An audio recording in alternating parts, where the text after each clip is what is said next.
정복 요한계시록. 오늘도 변함없이 요한계시록 성경 공부를 찾아주신 여러분들을 주의 이름으로 환영하고 축복합니다. 오늘은 요한계시록 6장을 중심으로 해서 6개의 인을 떼신 주님의 모습, 그리고 흰 말을 탄 자, 이것에 대해서 우리가 한번 살펴보도록 하겠습니다.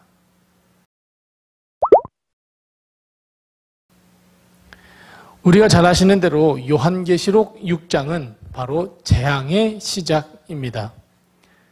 6개의 인을 떼실 때마다 세상이 재앙으로 가득 찼다 하는 것을 보면서 우리는 예수님께서 이 땅에 오시기 전에 반드시 재앙에 임한다라고 하는 이 예언의 말씀을 깨달을 수 있는데, 문제는 요한계시록 6장 그 모든 인을 떼는 그 과정 속에서 우리는 본질을 잊어버리고 비본질적인 문제에 초점을 맞춘다는 데에 문제가 있습니다. 즉, 이런 일은 언제 일어날 거야? 어디서 일어날 거야? 누군가가 일으킬 거야? 이런 데에 관심을 두기 시작하면 우리는 본질적인 것을 잊어버리고 비본질적인 것만 추구하게 됩니다. 이단은 본질적인 것을 추구하는 집단입니다.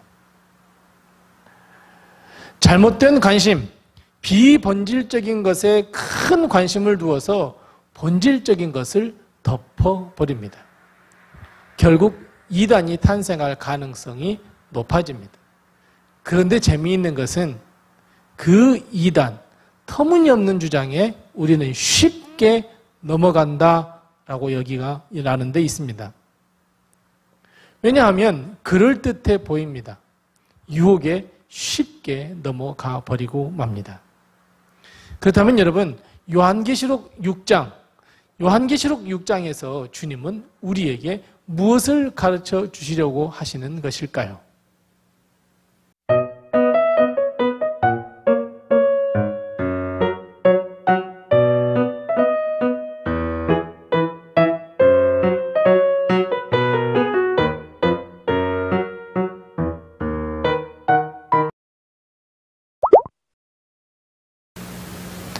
방금 자막에서 보셨던 것처럼 주님은 6가지 인을 순서적으로 떼고 있는 것을 볼 수 있습니다.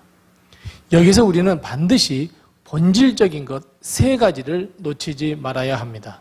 만일 우리가 본질적인 것을 놓치고 비본질적인 것에 집중하게 되면 요한계시록 전체뿐만 아니라 요한계시록 6장도 잘못 해석할 가능성이 높아지기 마련입니다.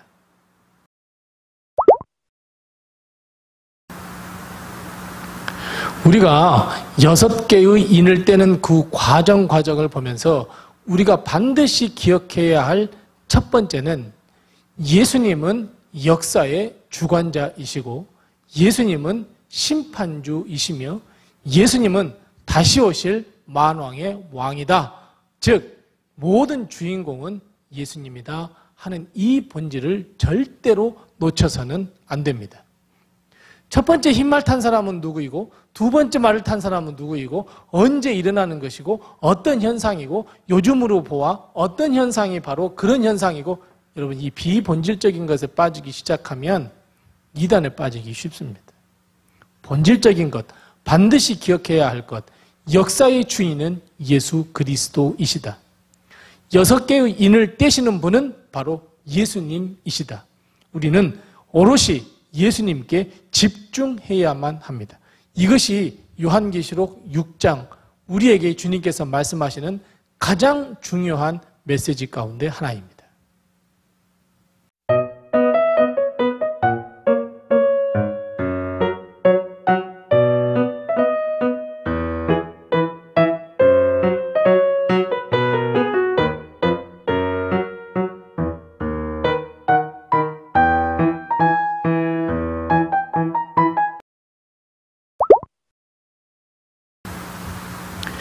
두 번째 우리가 기억해야 할 것은 믿는 사람에게는 반드시 박해가 찾아오게 되고 믿음의 유혹과 그리고 미혹이 오게 된다 하는 것을 우리는 꼭 기억해야 합니다. 예수님도 산상수훈 이 첫 번째, 즉 마태복음 5장의 첫 번째의 산상수훈 테마가 팔복입니다. 근데 그 팔복 가운데서도 맨 마지막 8번째 복은 나를 위하여, 나로 말미암아, 나 때문에 박해가 있을 것이다, 이렇게 말씀하고 있습니다.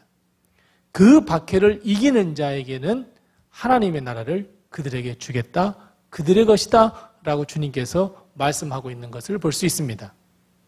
믿음 생활을 하면 반드시 우리의 믿음을 앗아가기 위한 유혹과 박해가 있다는 것을 여러분 기억해야 합니다. 5번째 인을 떼실 때에 그 모습이 어떤 모습이었습니까? 맞습니다. 하나님의 말씀을 가졌기 때문에, 하나님을 믿는 믿음 때문에 많은 사람에게 사망을 당했고 박해를 받았다, 그들의 울부짖음이 있다라고 이렇게 말씀하고 있는 것을 볼 수 있습니다. 박해는 예수 그리스도를 믿는 모든 시기에 다 나타났습니다. 초대교회뿐만 아니라 우리 한국교회 선교 초기의 역사도 보면 박해가 일어났습니다. 뿐만 아니라 반드시 기억해야 할 것은, 하지만 그럼에도 불구하고 하나님은 모든 믿는 자의 기도를 반드시 기억하시고 하나님을 믿지 아니한 그 불의한 자들은 반드시 멸망당하게 될 것이고 예수 그리스도의 진노를 절대로 피할 수 없다라고 하는 이 2번째 우리가 기억해야 할 것을 반드시 기억해야 합니다.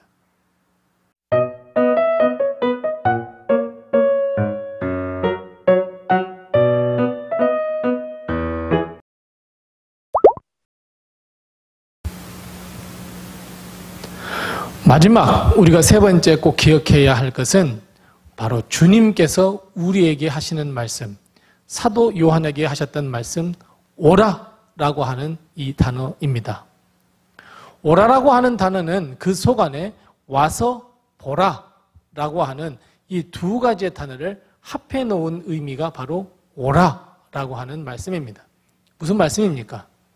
우리는 예수 그리스도 안에서만 주님의 뜻을 알 수 있고 하나님의 음성을 들을 수 있고 하나님의 비전을 볼 수 있다라고 하는 것을 분명하게 기억해야 하고, 이것이 요한계시록 6장에서 이야기하는 중요한 것 마지막 3번째입니다.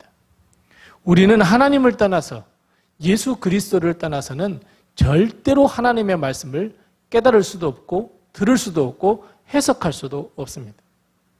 그래서 오늘 주님께서 사도 요한에게 와서 보라 라고 하는 이 강권하심은 주님 안에 모든 것이 있고, 특별히 주님 안에 말씀이 있고 주님 안에 모든 역사가 진행된다고 하는 예수님의 주인 되심을 다시 한번 보여주고 있고, 그 안에서만 우리는 하나님의 말씀을 밝히 깨달을 수 있다라고 하는 것을 가르쳐 주시기 위함입니다. 그래서 요한계시록 6장을 보시면서 오라, 보라, 이 말씀을 우리가 꼭 기억하고 집중해야 합니다.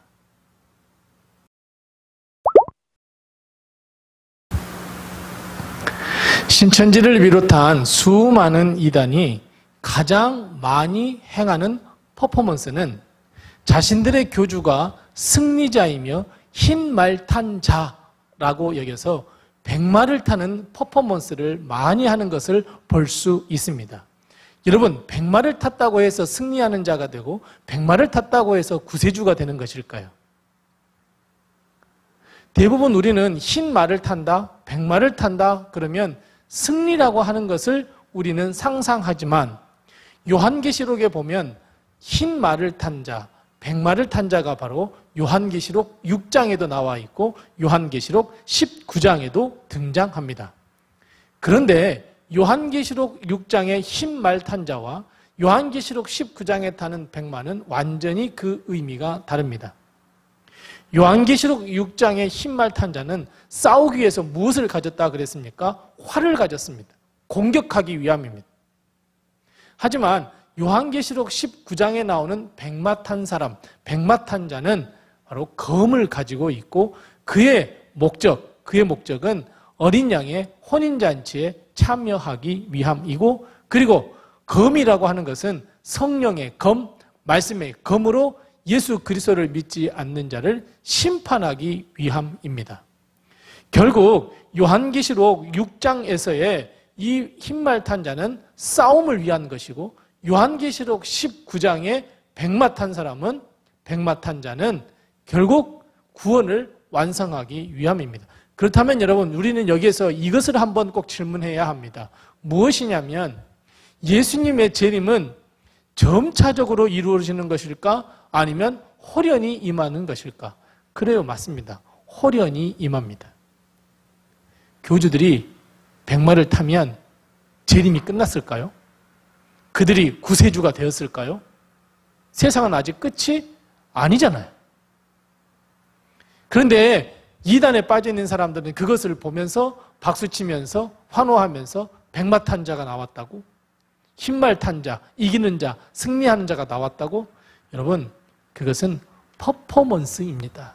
아무런 의미도 없고 아무런 능력도 없습니다. 오히려 우리를 미혹하고 유혹하는 행위입니다. 그래서 여러분, 우리는 반드시 이 요한계시록 6장 뿐만 아니라 요한계시록 19장에 나오는 흰말 탄 자, 백마 탄 자, 이걸 반드시 기억해야 하고, 예수 그리스도만이 이 세상의 구세주이시고 구원자이심을 믿는 믿음을 우리가 더욱 확고하게 가져야 되겠다 하는 우리가 믿음의 결단을 해야 합니다. 교주들은 예수님이 아닙니다. 백마 탔다고 해서 구원자가 되는 것이 아닙니다. 그 퍼포먼스에 우리의 영혼을 빼앗기지 마시기 바랍니다.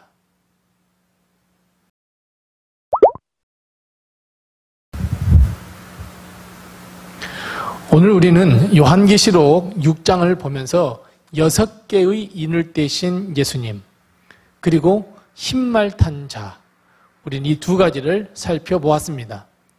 하지만 방금 말씀드렸던 것처럼 반드시 요한계시록 6장 이 6개의 인을 뗄 때에 반드시 기억해야 할 것, 아주 본질적인 것, 이 세 가지를 절대로 놓치지 마시고 퍼포먼스에 속아서 이단에 빠지지 않도록 우리는 우리의 믿음을 다시 한번 가다듬어야 합니다. 오늘도 변함없이 요한계시록 6장 공부하는데 함께해 주셔서 참 감사를 드리고, 다음 주에 요한계시록 7장을 가지고 만나도록 하겠습니다. 감사합니다.